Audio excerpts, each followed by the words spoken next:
Belle bonjour mes amis. Cette semaine, retour sur une visite enchantée dans le jardin de Jean-Philippe au Lamentin. Retour en images sur sa sélection de plantes aromatiques.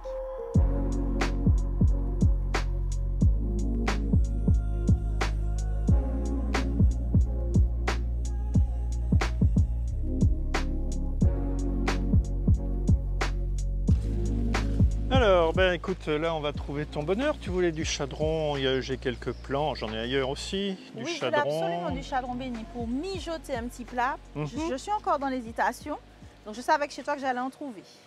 Mais pas que, je suis sûre qu'il y aura d'autres petites choses à me faire découvrir. Oui, bien sûr. Bah, tu vois, là, il y en a ici. Voilà, la fameuse coriandre locale. Voilà. Alors, on peut manger les feuilles. Les jeunes fleurs, comme ça, sont utilisables. Elles sont encore pas trop piquantes. Si elles sont ciselées finement, on peut les manger aucun comme souci, ça. tu vois. Oui. Ok. Et ça, en fait, parce que je vois qu'en fait, ça pousse sur des cailloux. Oui, c'est du gravier qui est irrigué avec l'eau des poissons un quart d'heure toutes les heures. Et puis, bah, ma foi, ils sont très heureux. Il y a des choses complexes pour pouvoir réussir à obtenir de belles feuilles ou c'est quelque chose qui pousse facilement? Non, ça aime l'eau. Ça aime l'humidité. Et puis j'ai mélangé, j'ai un peu d'herbe couresse, j'ai de l'orthosiphon. L'herbe couresse, ça me parle, c'est aussi une ancienne plante ça? Oui, qu'on trouve dans les coins très humides en général, sur les vieux murs, au morne rouge, voilà. Et ça s'utilise en salade ou en tisane. Mais si j'ai envie de parfumer de manière originale, est-ce que tu as d'autres choses? Parfumer un plat, mijoter. J'ai du romarin, oui, bon, il y a du romarin par là. Bon, j'avoue que pour moi, romarin, c'est sud de la France, c'est temps sec, donc je suis un peu surprise d'en trouver ici au Lamentin. Alors, paradoxalement, ici, en terrain très sec, il aura du mal à pousser. Il lui faut un terrain drainant. Mais le résultat, c'est quand même une plante qui... Oh là là, rien à voir avec... Non, oubliez le romarin importé, ça n'a rien à voir.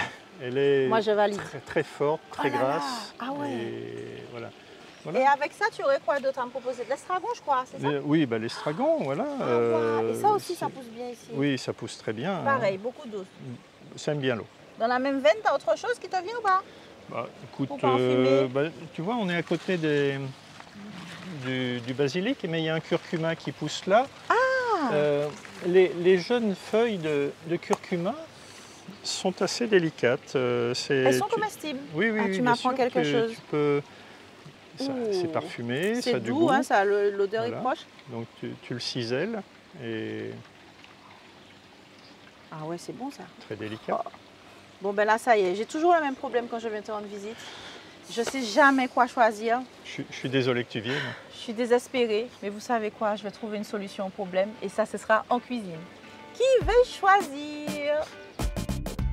Le saviez-vous? Le chadron béni soigne le manque d'appétit et les troubles digestifs.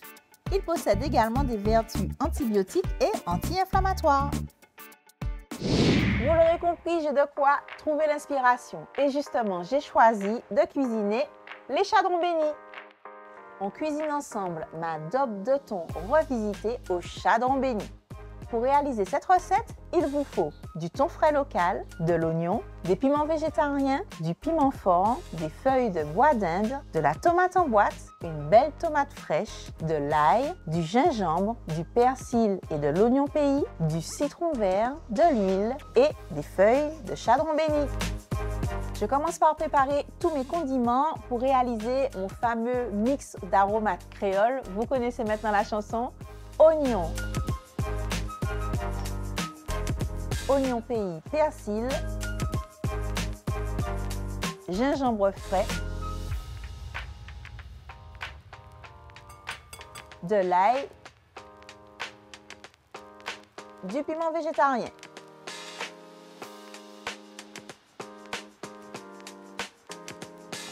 Je fais maintenant revenir mes aromates pour la base d'un courbouillon riche en saveurs. J'ajoute le concentré de tomate. C'est un indispensable de la recette. Ces tomates sont cultivées à maturité, riches en acidité et en saveur. Elles apportent une texture et un goût unique à la base de ma daube.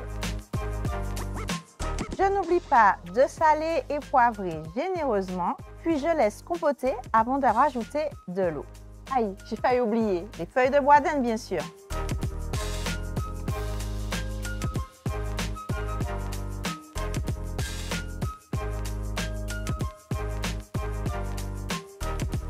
Au bout de 20 minutes de cuisson, j'ai cette magnifique compotée de tomates à laquelle j'ajoute mon chardon béni et mon petit piment fort. Et je reprends la cuisson 5 minutes à feu très doux. Pendant ce temps, je prépare mon sriracha revisité. Vous savez, cette petite huile d'ail que l'on rajoute sur les poissons, ça c'est tradition grand-maman nous. J'y mets de la tomate fraîche, du chardon béni, du citron, du poivre, du sel, de l'huile, de l'ail. Cette préparation apporte de la fraîcheur, du croquant et surtout c'est bien fait avec notamment l'huile crue et l'ail qui préserve le transit intestinal.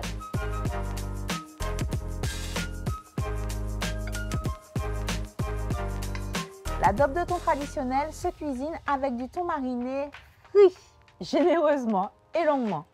Pour ma part, je choisis une mi-cuisson juste saisie sur chaque face dans une huile aromatisée à l'ail et au chardon béni.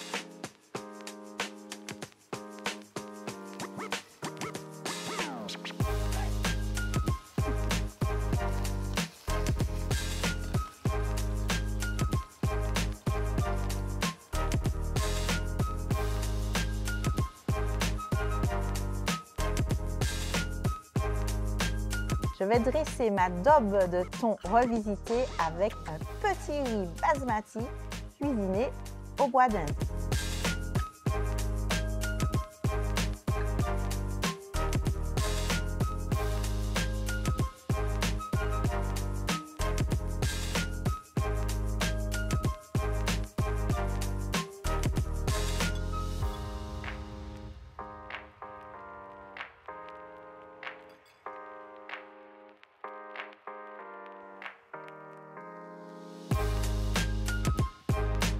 Voilà un plat savoureux qui revisite nos classiques de grand-mère.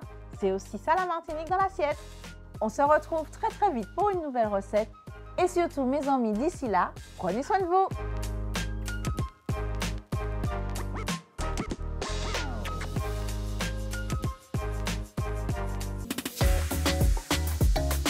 J'ai de quoi trouver l'inspiration et la daube de thon traditionnelle. Et surtout, c'est bien fait avec notamment l'huile crue et l'ail qui préserve le transit intestinal. Merci mamie, merci papy.